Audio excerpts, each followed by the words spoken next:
Isang magandang umaga na naman po, isang magandang buhay para sa ating lahat.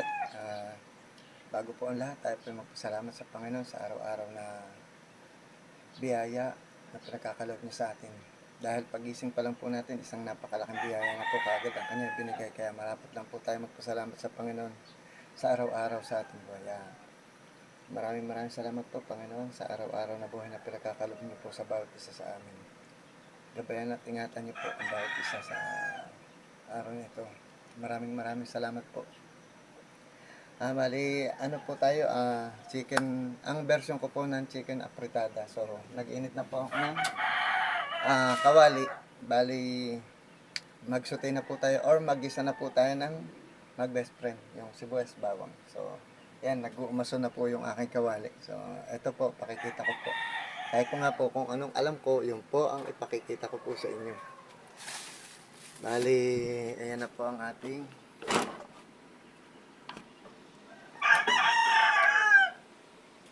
yan. Siyempre, lagay na po natin ang mag-best friend. Bali, ito po yung mantika na rin niya. Diyan ako nagprito ng patatas, carrots, bell pepper, saka yung pinakataba ng manok. Dito ko po, ano. Bali, yun po ang ginawa ko mantika.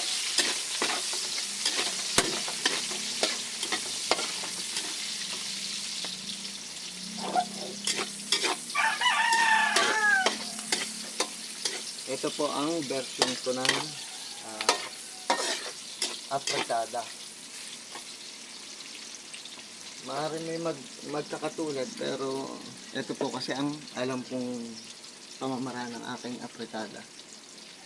So labas na po ang kanyang aroma. Lagay na po natin ang tomato paste kasi inuuna ko po ito para po lumabas kaagad yung kanyang aroma at yung kanyang linamnam ay humalo kaagad sa ating chicken. Yan. Goods na po yun. So, tunaw-tunawilaan po natin yan. Mas maganda po kasi sinusutay or ginigisa ang tomato paste.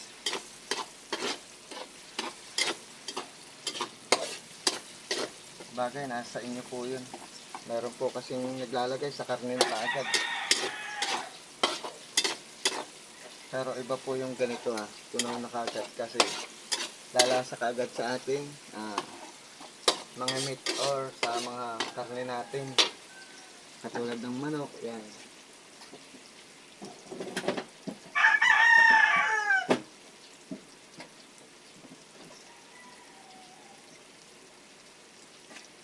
Ito po, lagay na po natin ang ating chicken.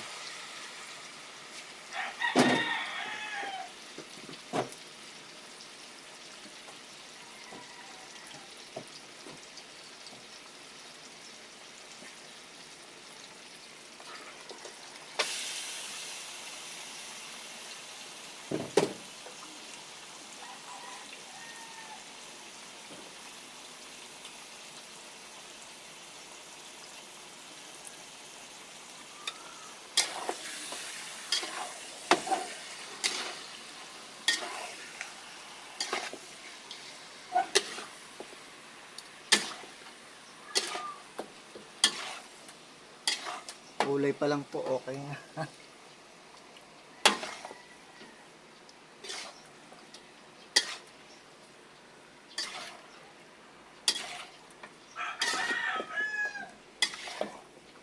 Bali, panoorin nyo po hanggang dulo. Sandali lang naman po ito kasi ito po yung malambot na manok.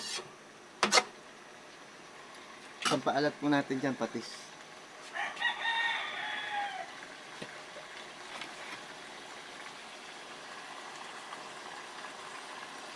Bali, patis po ito.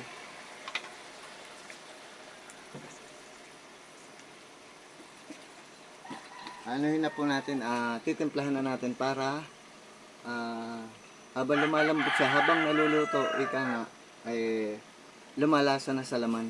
So, lagyan na po natin ng mahiwagang sarap. Set kalahating kutsarita.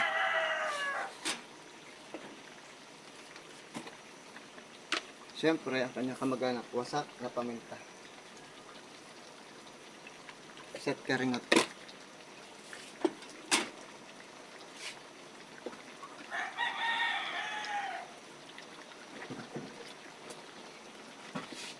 Siyempre, lagyan natin ng oyster sauce. Konti lang. Oh, goods na po yun.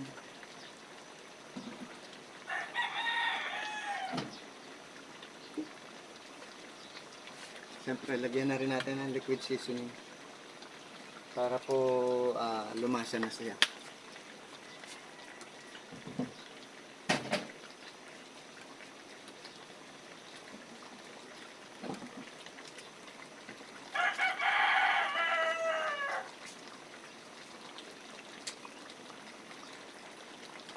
Hindi na po natin patatagalin yan. Aanuhin na po natin ang kanyang mga rekado para po lumasa na kaagad sa kanyang laman. Sabi ko nga po, eto po kasi ang alam kong pamamaraan.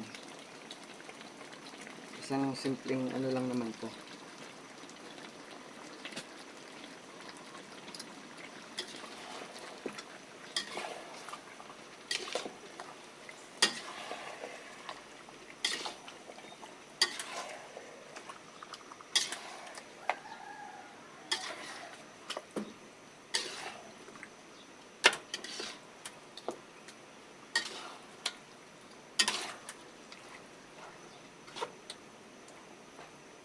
Kanya-kanya po tayo ng pamamaraan, kaya yan po ang aking pamamaraan naman. Lagyan po natin ng ketchup.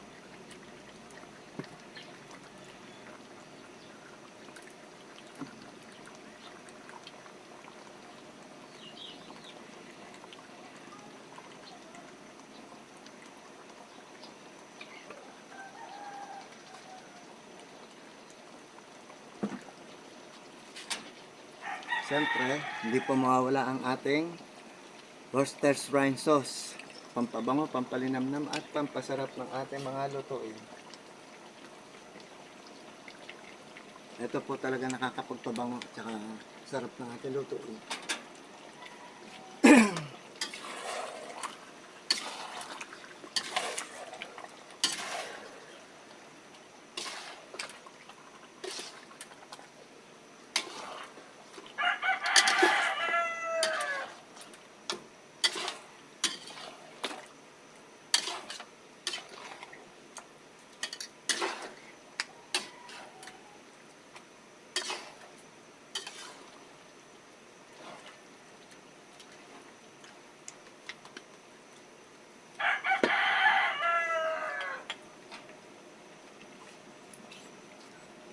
Pickles. Ano po natin, isa rin to sa magpapalinamnam.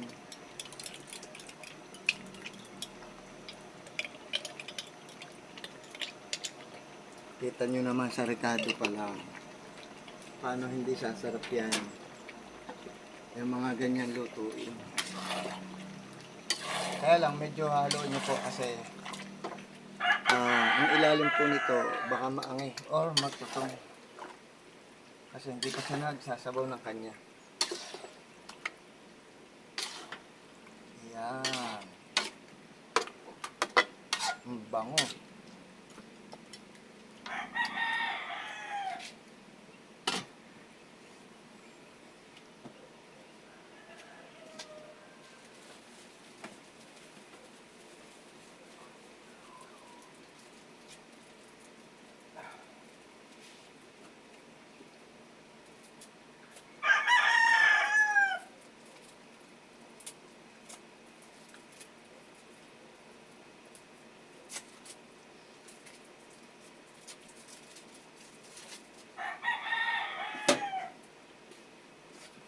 Lagyan na rin po natin ito. Ito po yung optional naman kung ayaw nyong maglagay nito. Pero mas maganda kasi meron ito para maging iba ang ano niya, lasa talaga.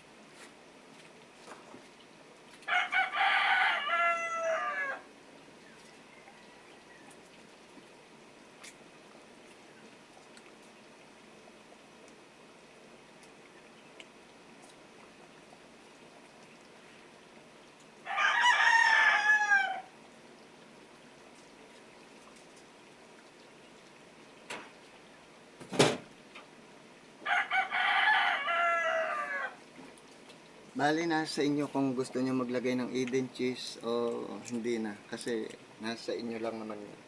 Kaya ako talaga maglalagay nito. Dahil isa yon sa makakaano ng ating putahe.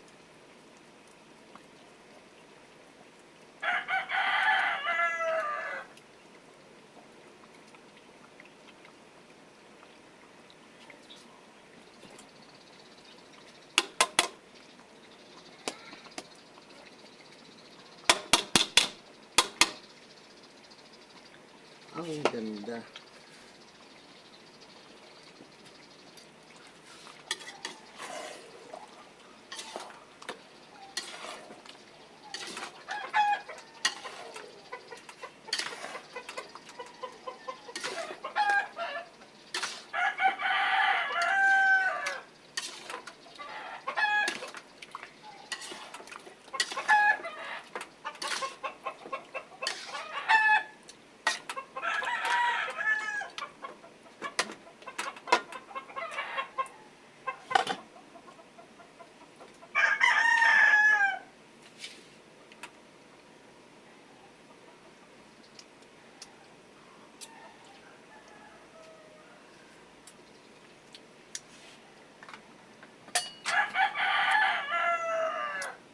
Goods na po.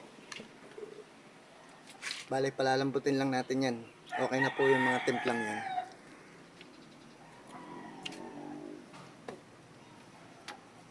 Yan po.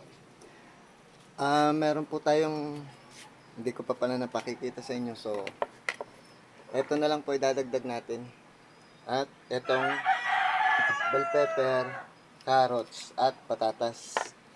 Yan na lang po ang ating idadagdag. Pero sa lasa at sa goods na po yun. So, palalambutin lang ng konti yung manok. Tapos, lagay na po natin ang bell pepper at patatas. Bali, ito po ay aking pinirito na. Ang bell pepper, carrots at patatas. So, bali, ito na lang po idadagdag. So, Rino, tsaka ito. Sabi nga po magluluto na rin lang po tayo. Bakit di pa natin sarapan? Para naman masiyahan ang makakatikim. Hanggang dito na lang po, and God bless. Magandang buhay para sa inyo lahat. Pakipollow, like, and share naman po para tuloy-tuloy po tayo sa larangan ng pagluluto. Ang inyong pong lingkod, Ronald Matanggihan. Maraming salamat at magandang buhay.